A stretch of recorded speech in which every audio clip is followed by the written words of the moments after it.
शेतकरी मित्र हो, नमस्कार. आता आपल्या सर्व भागांमध्ये कापूस पिकाची लागवड सुरू होत आहे.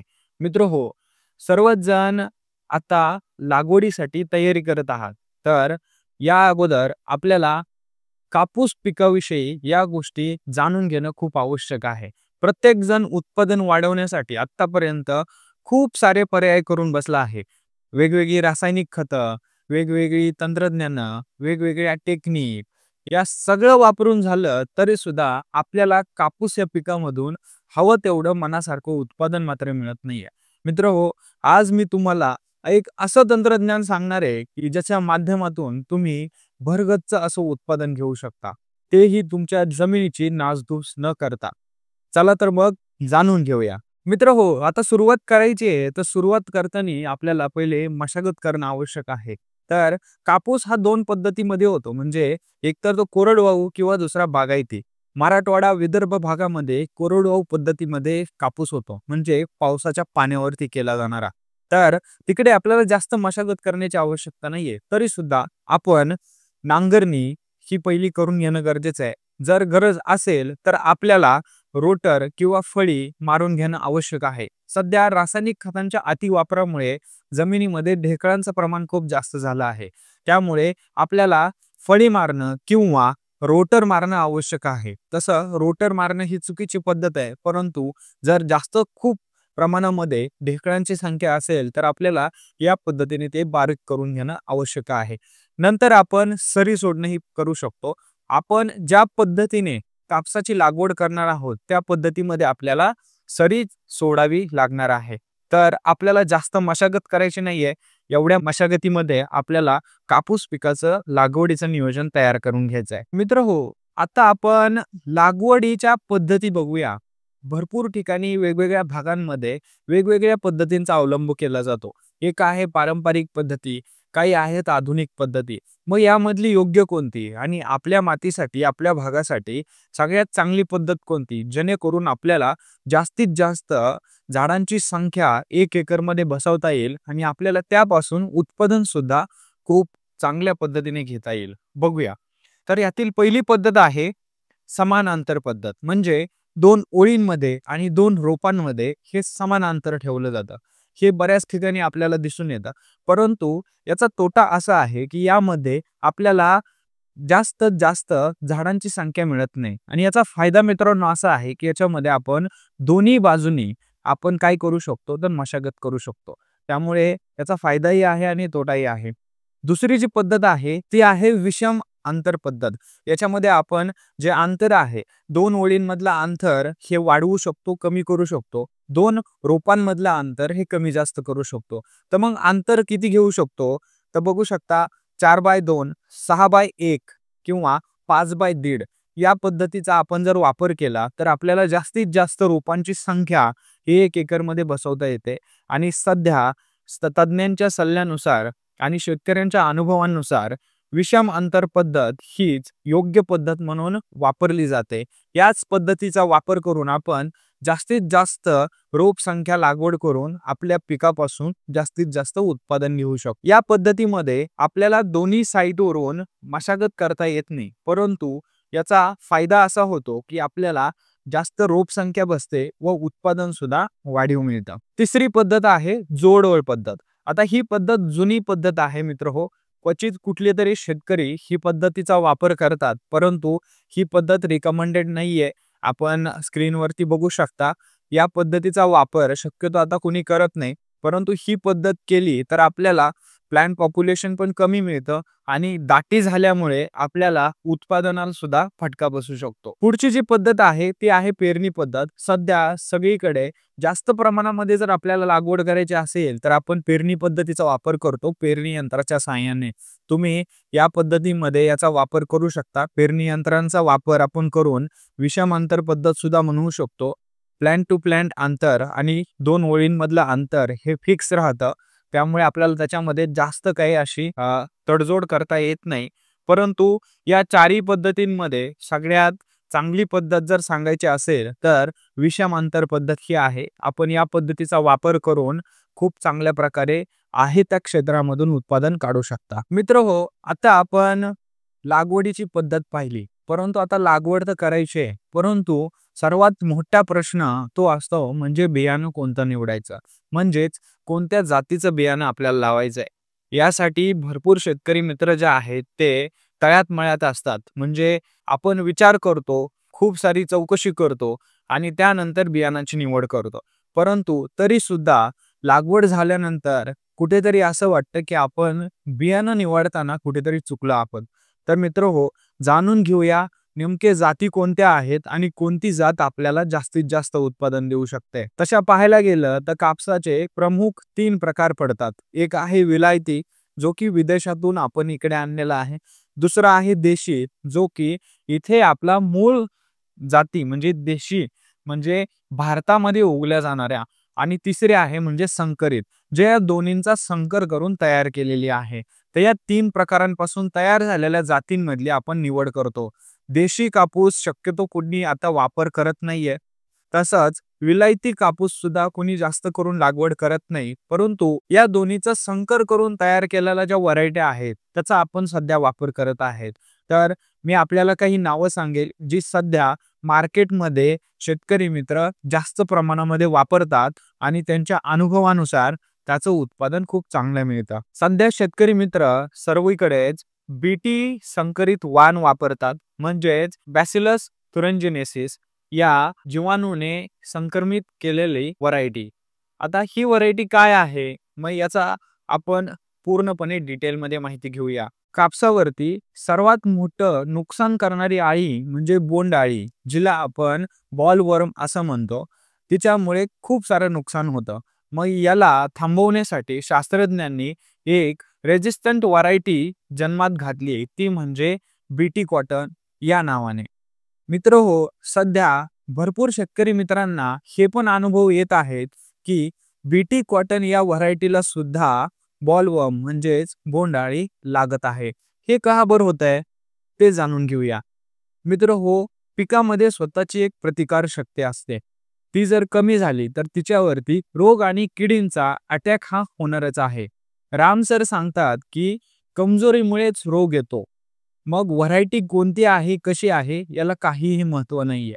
म्हणजेच आपण व्हरायटी जरी बीटी कॉटन लावली, रेजिस्टंट व्हरायटी लावली, तरी सुद्धा जर तिला योग्य पोषण नाही मिळालं व तिच्यामध्ये कमजोरी निर्माण झाली, तर तिच्यावरती सुद्धा काय होणार आहे, तर या किडींचा आणि रोगांचा प्रादुर्भाव येणार आहे.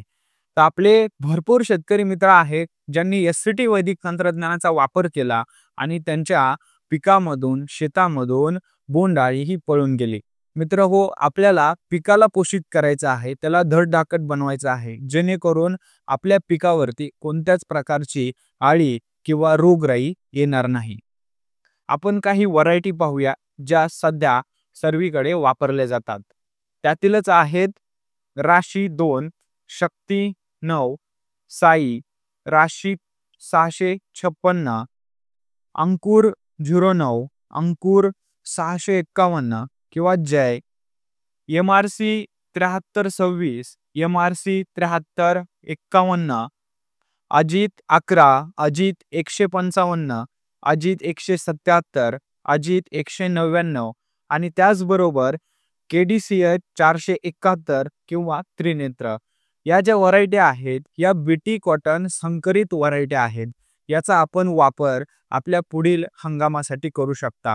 आपण नवीन बाजारात येणाऱ्या व्हरायटींची पण निवड करू शकता. व्हरायटींची निवड ही आपल्या आजूबाजूच्या परिसरानुसार व आपल्या अनुभवानुसार करावी. मित्रहो, आपली मशागत झाली, आपण पद्धती निवडली, व्हरायटी निवडली. आता प्रति एकरसाठी आपल्याला साधारणतः 2 ते 4 किलो याप्रमाणे बियाणं लागतं. आपण पेरणी करत असाल, टोकन करत असाल, तर हे प्रमाण थोडंसं कमी जास्त होऊ शकतं. हे आपल्या लागवडीच्या पद्धतीवरती अवलंबून असणार आहे. तरी सुद्धा जनरली आपल्याला 1 एकरसाठी 2 ते 4 किलो एवढं बियाणं पुरेसं होतं. मित्रहो, आपण मशागत केली, आपण लागवडीची पद्धत निवडली, नंतर आपण जाती निवडल्या आणि आता त्याची सुरुवात करताना बीज प्रक्रियेपासून करायची आहे.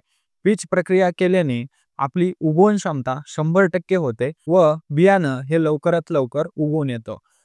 पूर्वी बीज प्रक्रिया केली जात नव्हती, तरी सुद्धा शेतकरी मित्रांना उगवणीसाठी कोणत्याही प्रकारची समस्या येत नव्हती. सध्या बीज प्रक्रिया करावी लागते. का बरं? कारण आहे आपल्या मातीमध्ये. आपली माती पूर्वीसारखी नरम व मऊ राहिली नाहीये. त्यामुळे आपल्याला सध्या बीज प्रक्रिया करावी लागते. मातीमध्ये होणारे बदल, रासायनिक खतांचा वापर, त्यामुळे माती ही पूर्णपणे कडक झाली आहे, दगडासारखी झाली आहे. बियाणाला उगवणीसाठी आवश्यक असणारे सर्व मित्रजीवाणू हे मातीमधून नाहीसे झाले. त्यामुळे सध्या मातीमध्ये बियाणं उतरण्यासाठी खूप जास्त समस्या येतात. त्यामुळे आपल्याला बीज प्रक्रिया करणं खूप आवश्यक आहे. तर पाहूया आपल्याला बीज प्रक्रिया कशी करायची आहे. तर हे प्रमाण आहे 1 किलो बियाणासाठी.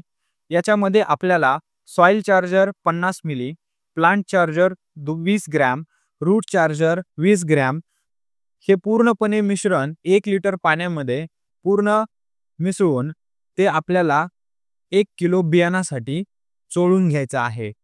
आपण पाणी आवश्यकतेनुसार कमी जास्त करू शकता. जेवढं जास्त बियाणं त्या प्रमाणामध्ये आपल्याला हे प्रमाण वाढवून घ्यायचं आहे. बियाणाला हे सर्व मिश्रण चोळून झाल्यानंतर सावलीखाली 1 ते 2 तासासाठी सुकवायचं आहे व त्यानंतर आपण लगेच लागवडीसाठी त्याचा वापर करू शकता. मित्रहो, आता सर्वात महत्त्वाचा भाग म्हणजे अन्नद्रव्य व्यवस्थापन. आपण मातीला जे काही खाऊ घालणार आहोत तेवढंच आपल्याला परत पीक माघारी देणार आहे. राम सर सांगतात की तुम्ही मातीवरती करता तो खर्च नव्हे तर एक गुंतवणूक असते. त्यामुळे आपण मातीला सुपीक करण्यासाठी एससीटी वैदिक तंत्रज्ञानाचा बेसल डोस देणार आहोत. तो बेसल डोस कशा प्रकारे द्यायचा बघूया. जर आपल्याला सामान्य खर्च करून सामान्य उत्पादन घ्यायचं असेल तर ते साधारणतः 5 ते 10 क्विंटल एवढं तर खालील बेसल डोस तुम्ही देऊ शकता. वैदिक शक्ती 3 बॅग, वैदिक सम्राट 2 बॅग, वैदिक मिरॅकल 2 बॅग व वैदिक ह्यूमस गोल्ड 1 बॅग. याप्रमाणे हा बेसल डोस व्यवस्थित मिश्रित करून आपण पेरणीसोबत देऊ शकता. आपण हाच बेसल डोस काही दिवसांनंतर रिपीट करू शकता आवश्यकतेनुसार. जेवढं जास्त आपण पोषण देणार आहोत तेवढं जास्त उत्पादन आपल्याला मिळणार आहे. आपल्याला 10 ते 15 क्विंटल उत्पादनासाठी खालील प्रमाणे मातीला पोषण द्यायचं आहे. वैदिक शक्ती 5 बॅग, वैदिक सम्राट 5 बॅग, वैदिक मिरॅकल 2 बॅग व वैदिक ह्यूमस गोल्ड 1 बॅग. एवढं पोषण एकत्रित व्यवस्थित मिश्रित करून आपल्याला पेरणीसोबत द्यायचा आहे.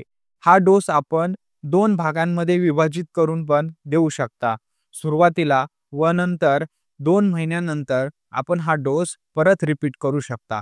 यापेक्षा जास्त उत्पादन आपल्याला हवं असेल तर आपण आपल्या तज्ञांशी संपर्क करून बेसल डोसमध्ये बदल करून घेऊ शकता. मित्रहो, पेरणी झाल्यानंतर त्वरित सॉइल चार्जर 10 मिली प्रति लिटर या प्रमाणामध्ये घेऊन आपल्याला जमिनीवरती दाट फवारणी करायची आहे. यामुळे काय होईल?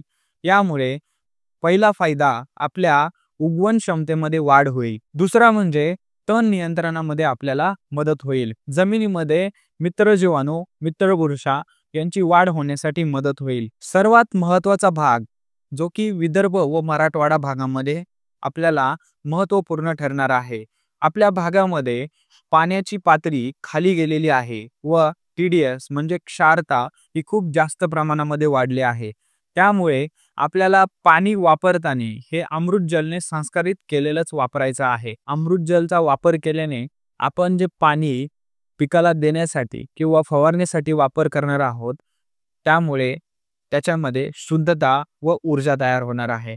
तर हे कसं करायचं बघूया. वापरण्याची पद्धत यामध्ये आपण स्क्रीनवरती दाखवल्यानुसार 200 लिटरचा बॅलर वापर करायचा आहे. तळापासून 5 इंच वर नळ बसवलेला दिसेल. आपण ज्या वेळेस अमृतजल तयार करणार आहोत त्यासाठी हे खूप मदतगार साबित होणार आहे. जे पाणी शेतीसाठी वापरायचे आहे त्या संपूर्ण पाण्यामध्ये प्रति लिटर 1 ते 2 ग्रॅम याप्रमाणे अमृतजल मिक्स करून ते साधारणतः 72 तासांसाठी आपल्याला झाकून ठेवायचं आहे. आपण जो नळ 5 इंचावरती बसवला होता त्या माध्यमातून आपल्याला स्वच्छ व शुद्ध झालेलं पाणी हे बाजूला काढून घ्यायचं आहे व ते शेतीमध्ये वापरायचं आहे.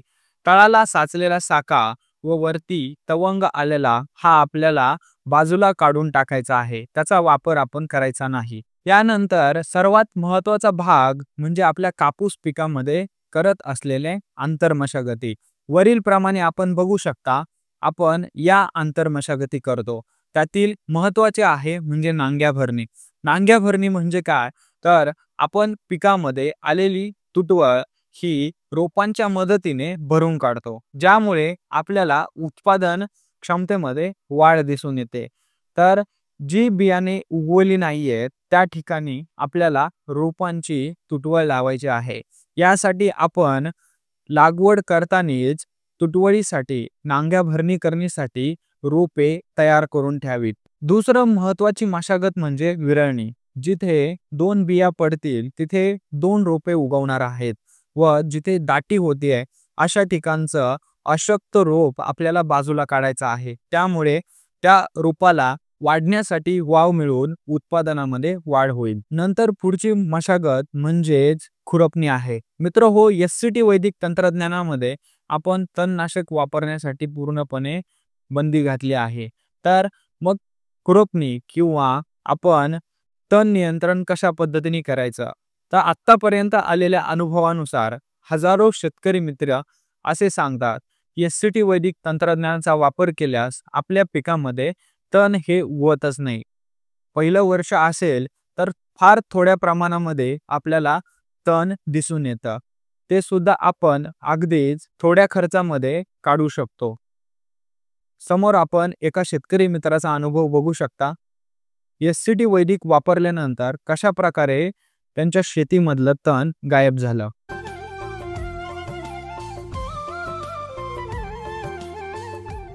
आधी तर काय आपली एकच झाली सुरुवातीपासून बरं. बस खुरपणी एकच झालेली आहे आपली. बस तणच नाही उगलं. कारण की का बरं नाही उगलं, कारण की आपण नायट्रोजन वरती कामच नाही केलं. कारण की नायट्रोजन मुळे काय होतं, तण उगतं. बरोबर का. आपण सगळं कशावर काम केलं, कार्बन वरती काम केलेले. कार्बन वाढवलं, त्याच्यामुळे तणाचा काही विषयच नाही. मित्र हो, यानंतर पिकाची महत्त्वाची स्टेज येते ती म्हणजे वाढीचा काळ. यामध्ये पिकाची वाढ होणं व त्याचे फुटवे निघणं खूप आवश्यक असतं. यासाठी आपण या खालील फवारणीची मदत घेऊ शकता.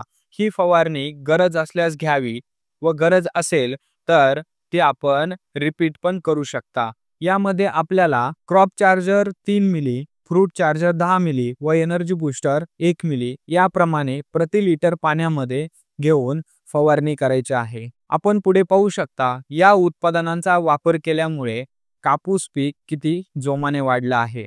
मागे निघत होतं 12-14 एकरामध्ये जास्तीत जास्त. हा. या वर्षी अपेक्षा आहे कमीत कमी 25 क्विंटलच्या आसपास जायला पाहिजे.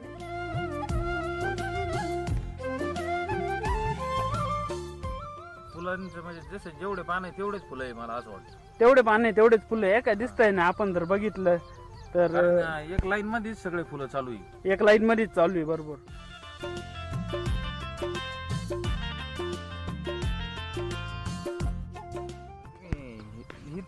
इथं डायरेक्ट 2 झाले, इथं लगेच 2 झाले. इथं एक आली. बरोबर. असं डायरेक्ट निघूच राहिले तिथं. हो. इथं बी जवळ जवळच आहे पूर्ण. असं एकदम म्हणजे 2-2 इंच सुद्धा गॅप नाही देत. मित्र हो, यानंतर पुढील स्टेज येते ती म्हणजे फ्लावरिंगची, ज्याला आपण पाते लागणं असं म्हणतो. तर आपल्याला जेवढे जास्त पाते किंवा गोंडे मिळणार आहेत तेवढंच जास्त उत्पादन मिळणार आहे. त्यामुळे या स्टेजला आपल्याला वरील प्रमाणे ट्रीटमेंट करायची आहे. जर गरज असेल तर ते आपण रिपीट सुद्धा करू शकता. तर यासाठी आपल्याला फ्लावर चार्जर 3 मिली, फ्रूट चार्जर 10 मिली व एनर्जी बूस्टर 1 मिली प्रति लिटर पाण्यामध्ये मिसळून फवारणी करायची आहे. याच्यामुळे आपल्याला पात्यांची संख्या जास्त मिळेल व होणारी पातेगळ ही सुद्धा होणार नाही. बऱ्याच भागामध्ये पाते गळण्याची समस्या भरपूर असते, परंतु एससीटी वैदिकच्या प्लॉटमध्ये अशी समस्या आपल्याला जाणवणार नाहीये. शेवटची स्टेज, शेवटचा टप्पा म्हणजेच आपल्याला मिळणारी क्वालिटी. ती क्वालिटी तयार करायची असेल व आपल्या कापसाला वजनदार बनवायचा असेल तर आपण वरील फवारणीची मदत घेऊ शकतो. त्यासाठी आपल्याला साईज चार्जर 3 मिली, फ्रूट चार्जर 10 मिली, एनर्जी बूस्टर 1 मिली प्रति लिटर पाण्यामध्ये मिसळून फवारणी करायची आहे। ही आपण रिपीट सुद्धा करू शकता। यामुळे आपल्याला मिळणारा कापूस हा एकदम क्वालिटी व वजनदार मिळेल व त्याची टिकवण क्षमता सुद्धा इतरांपेक्षा जास्त असेल। मित्र हो, एससीटी वैदिक तंत्रज्ञानाचा वापर केल्यास पीक कमजोर राहत नाही व पिकावरती कोणत्याही प्रकारचा कीड व रोगांचा अटॅक होत नाही। तरी काही प्रमाणात सुरुवातीला आपल्याला प्रादुर्भाव जाणवल्यास आपण वरील फवारणीची मदत घेऊ शकता। कोणत्याही प्रकारच्या कीड व बुरशी नियंत्रणासाठी आपल्याला ही फवारणी करायची आहे। हेल्थ फायटर 4 मिली, प्लांट फायटर 4 मिली, फ्रूट चार्जर 10 मिली, वॉटर चार्जर 0.1 मिली प्रति लिटर पाण्यामध्ये मिसळून आपल्याला फवारणी करायची आहे। बदलत्या वातावरणाचा एससीटी वैदिकच्या पिकांवरती कोणताही परिणाम होत नाही, कारण आपण काम करतो ते मातीच्या ताकदीवरती। आपली माती ताकदवर असेल तर वातावरणाचा कसलाही परिणाम आपल्या पिकावरती होत नाही। मित्र हो, हे आपल्याला अनुभवातून नक्कीच समजेल। आपण पुढील शेतकरी मित्राचा अनुभव पाहू शकता की कशा प्रकारे आजूबाजूच्या शेतकऱ्यांना बदलत्या वातावरणाचा परिणाम झाला व एससीटी वैदिकचा प्लॉट आणखी जोमाने उठला।